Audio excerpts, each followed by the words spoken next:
ભરૂચની 22 વર્ષીય યુવતીને ઉચ્ચ શિક્ષણની લાલચ આપી મુંબઈ લઈ જઈ 55 વર્ષીય મૌલવીએ તેની સાથે દુષ્કર્મ આચરતા ખળભળાટ મચી જવા પામ્યો છે. પોલીસે નરાધમ મૌલવીની ધરપકડ કરી તેની વિરુદ્ધ કાયદેસરની કાર્યવાહી હાથ ધરી છે. મુંબઈ સ્થિત એક ઇસ્લામિક સંસ્થાના ટ્રસ્ટી અને સંચાલક મુફ્તી અલાઉદ્દીન અબ્દુલ ગફ્ફાર અંસારી સામે ભરૂચની 22 વર્ષીય યુવતી સાથે મરજી વિરુદ્ધ શારીરિક સંબંધ બાંધવા અને ધમકી આપવાની પોલીસ ફરિયાદ નોંધાતા ખળભળાટ મચી જવા પામ્યો છે. 55 વર્ષીય આરોપી અલાઉદ્દીન અબ્દુલ ગફ્ફાર અંસારીએ ભોગ બનનારા ભાઈના મોબાઈલમાં તેના ફોટા જોયા બાદ તેની ઉપર ખરાબ નજર રાખી હતી અને શારીરિક સંબંધ બાંધવાના ઈરાદાથી યોજના બનાવી હતી.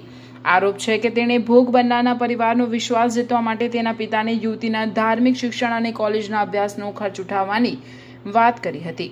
ફરિયાદમાં જણાવ્યા મુજબ યુવતીને આરોપીની મદ્રેસામાં અભ્યાસ માટે મોકલવામાં આવી હતી, જ્યાં આરોપીએ તેની સાથે તેની મરજી વિરુદ્ધ શારીરિક સંબંધ બાંધ્યો હતો અને દુષ્કર્મ આચર્યું હતું. સાથે જ મૌલવીએ ભરૂચના નબીપુર વિસ્તારમાં આવી આરોપીએ યુવતીને પોતાની સાથે આવવા દબાણ કર્યું અને નિકાહનામું હોવાનો દાવો કરીને ધમકી આપી હતી. તેમજ યુવતીના ફોટા વાયરલ કરવાની અને જાનથી મારી નાખવાની ધમકી આપ્યાનો પણ આક્ષેપ કરવામાં આવ્યો છે.